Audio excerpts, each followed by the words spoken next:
Hello, my lovely Pisceans, and a very warm welcome to your annual forecast 2023 to 2024.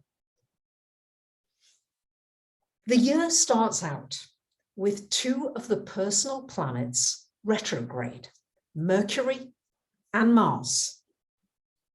So it's going to be important for the first couple of weeks or so of the year to go inward, to allow yourself to introspect, to focus upon the internal you, to focus on building your internal batteries. How can you have more sustained energy?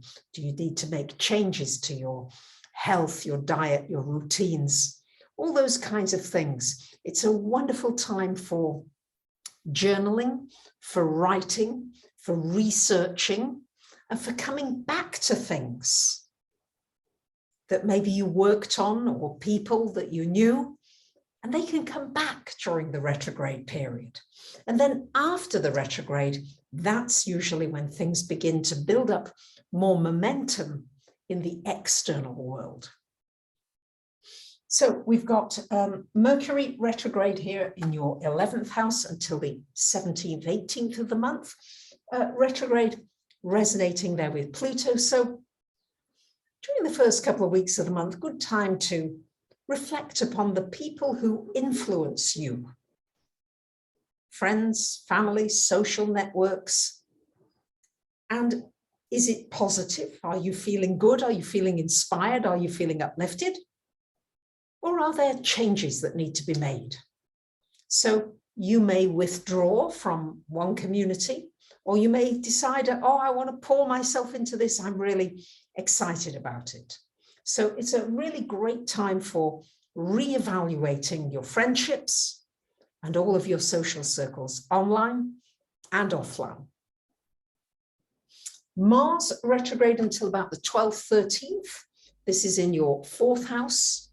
So this is a really good time for reevaluating how much energy am I putting into family, into home, into my surroundings, into my environment? And can I modify that a little? Can I simplify my life? Can I look at my needs and my wants? Do I need so many things and so much stuff? It's a really good time for reevaluating that and then taking action after the first couple of weeks of the month when Mars begins to go direct. Then it's going to be great for repairs, renovations, redoing, maybe for moving, relocating, and just don't act too precipitously. Take your time and maybe wait until the end of January before you make any really firm decisions about making a move, unless you were already working on this prior to the retrograde from around, let's say, October of 2022 onwards.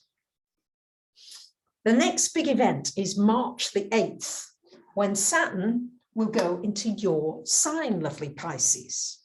It's going to be there for about 3 years. Now, do not panic. Don't go like, oh, no, not Saturn. No. Do not see Saturn as a malefic, as a bad planet. If you know how to use the energies constructively, this can be wonderful for you. Now, very often, Saturn going into your sign can be a time of endings and completions, to make space for something new and better to come into your world. So if something's not been working, or you know in your intuitive voice, in your heart, it's time to release, to surrender, to let go. Be willing to do it, because Saturn enables you to restructure your entire world for the better. What would make you happy? What do you need internally, externally? Maybe it's simple. Maybe there's not so much that you actually need. More important for you, I imagine, is making a contribution, making a difference. So this is really going to enable you to strip things back to bare basics and to gradually put in new structures into your life that really serve you. financially, work-wise, relationship, family, all the life areas. So this can be very powerful, and it can also very much center and ground you. And it will also, I feel, evoke much more of that compassionate side of you, which is very strong in Pisces anyway. And it will also enable you to realize creative projects and make them real and make them earn money or do something for you tangibly and help others during this massive awakening and transition. Powerful stuff. Next big event is on March the 23rd. Pluto will come into your third house just until the middle of June. It's only peeping its nose in there. Then it will go back into this 11th house where it's been since 2008. And then next year in January, it will stay in that 12th house for 20 years, almost 20 years. So Pluto moves slowly. So Pluto in the 12th, wow.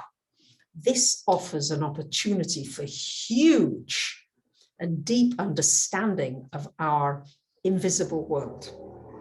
Maybe from a scientific viewpoint, if that's what you're into, maybe technologically, maybe spiritually, but you're going to be able to absolutely raise yourself onto a whole new frequency of understanding and development. It's like you've got an opportunity to completely transform your world, your perspective of how you see the world, your reality. It's a massive shift for you, and it can be the deepening of your internal world in a very powerful way. June the 12th, it does go back into this 11th house, asking you once again to reevaluate your social networks, where you're putting your power, your focus, your attention, and where is it for the best and most powerful use for everybody, for you and everyone. Now, on April the 20th, we've got a new moon solar eclipse happening in your second house, activating Jupiter there. So this can be new beginnings financially, a new opportunity, a new business opportunity. And it's also the sparking of new talents and also the resparking of old ones that maybe you've not visited for a while. It's wonderful. Explore your gifts. You are multi-gifted, Pisces, much more than many of you realize. And this eclipse is just activating those energies. So do explore your gifts. On May the 5th, we've got a lunar eclipse happening in your relationship house. This shines a light on all your relationships, business and personal. And it gives you an opportunity to see how much you've grown and also see whether, are there any changes I need to make? Are there adjustments? Because you've grown so much and changed so much, possibly your important relationships may also need to change in order to keep synchronicity with you.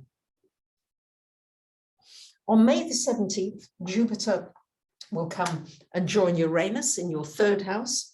It will stay there for about a year, so until May of 2024. And Jupiter and Uranus go really well together. This is wonderful for new ideas, for brainwaves, for networking possibilities, for connecting with the right people at the right time. It's brilliant for learning, for studying, for expanding your knowledge and then sharing that with others in some way. So it's a real growth spurt, and it can be a wonderful, it's just a very inspirational energy. So you're probably going to be full of all kinds of weird and wonderful, amazing ideas. June the 12th, Pluto, as I said, goes back into that 11th house. We've covered that.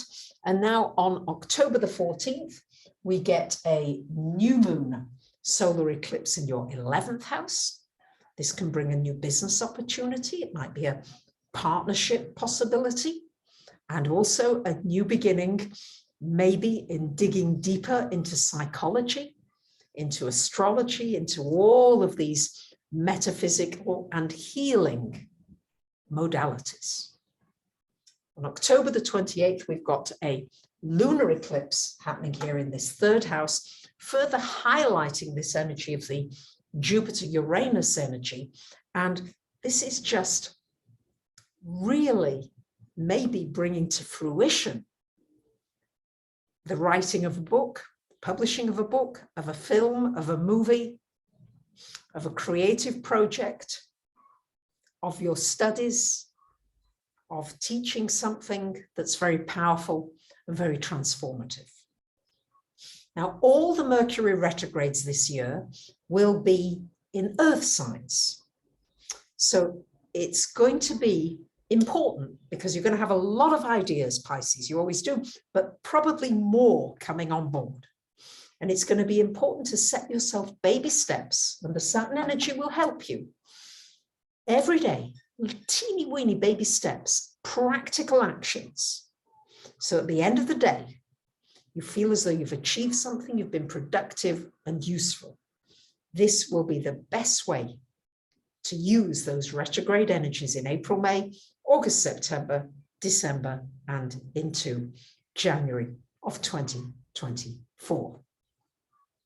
So there you have it, my lovely Pisceans. I wish you a very happy new year.